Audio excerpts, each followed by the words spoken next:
and a brew.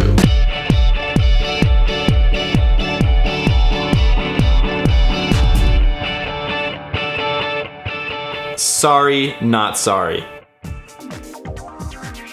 This has been a crazy week in terms of upsets, on-court behavior, but despite all that, we've seen some incredible tennis from Miami. Initially, we were expecting to see Roger Federer play, and many fans were upset when he suddenly withdrew, not because of any knee injury, but because he suffered from some sort of food poisoning merely hours before his second round match over the weekend, which took us all by surprise. Not long afterwards, Rafael Nadal withdrew from his match because he was dehydrated. So a lot of fans are upset about that the top two, well, the two favorites, the two men who carry the sport are out of Miami so early.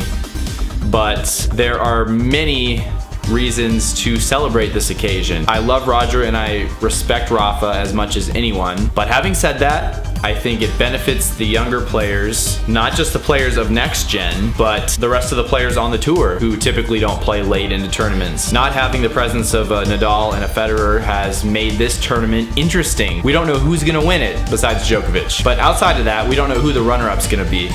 And it could be anyone from a surging Grigor Dimitrov or Gael Monfils. We've seen some phenomenal tennis from some unlikely places, and a lot of that has to do with the fact that Nadal and Federer are out of this tournament. And Murray. Murray lost as well, and he got mad that he was using women's balls. I am very happy with this tournament. I think people are kind of missing the broader picture that it is good for these younger kids to get a shot at actually advancing far into a Masters 1000 tournament to give them confidence going forward. Because it's hard to get confidence when you lose every time early to people like Federer and Nadal. But now that they're all out of the way, we're seeing a surge in guys like Nick Kyrgios, Dominic Thiem, who lost a very contested match to Djokovic. Thiem played excellent tennis and showed some signs of drastic improvement in this American hardcourt season, which I'm excited to see him play on the clay in Europe, because he did so well in South America playing on clay earlier this year, so hopefully it will translate for him. So Miami has been good, is what I'm trying to say.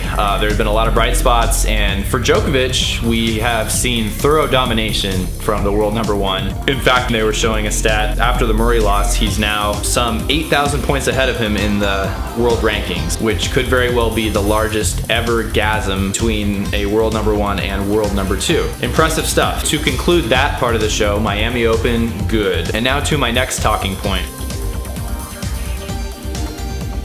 I would like to address tennis rackets, because I've noticed a trend, well, really in the last 2 or 3 years, I've seen a drastic surge in young players using Babolat rackets, mainly the Aero Pro Drive, but also the Pure Drive in some cases. And I would just like to tell them, please switch while you can. Get away from Babolat because it will screw up your game and your arm. I personally started with an Aero Pro Drive because I was turned on immediately by the power, and that's what every new tennis player wants, right? We want to crush the ball like we see on TV. I found out after a year or so of using that racket that not only is it very unfriendly to my arm, but it actually taught me poor technique, because what I was doing was, instead of doing a regular follow-through swing, I found myself oftentimes using my wrist and sort of clubbing the ball. That's not good. Since moving to what I've been using more recently is the Wilson Blade 93, what I found with that, it actually forces me, because it's heavier and more control-oriented, it forces me to use proper technique and get low, bend my knees,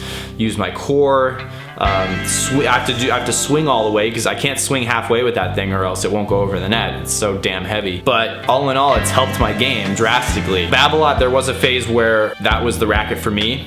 I was finding that the Aero Pro, I think, initially helped me because it gave me extra confidence, because I felt like I was hitting it better, even though I was really just hitting it more powerfully. There's a difference between hitting the ball with power and hitting it better. But anyway, I've seen a lot of kids, especially the junior levels, come up using these Aero Pro drives. They can bash the ball from the baseline, they can have a 40-shot rally, just literally hitting it back and forth, but there's really no strategy there, and I think a lot of the reason for that is because they didn't learn the proper technique. And I think to do that, kids should really start using more players' rackets from an early age to sort of understand how to create their own power and, you know, engage their core and their leg muscles and keep their whole body working as an entire unit instead of taking shortcuts. I liken it to when I played basketball and I would shoot with two hands because I wasn't strong enough to shoot with one hand. Well, it was like tearing off a band-aid. One day I just started shooting with one hand and it sucked, and I just kept doing that and doing that and doing that, and by the time the next season came around,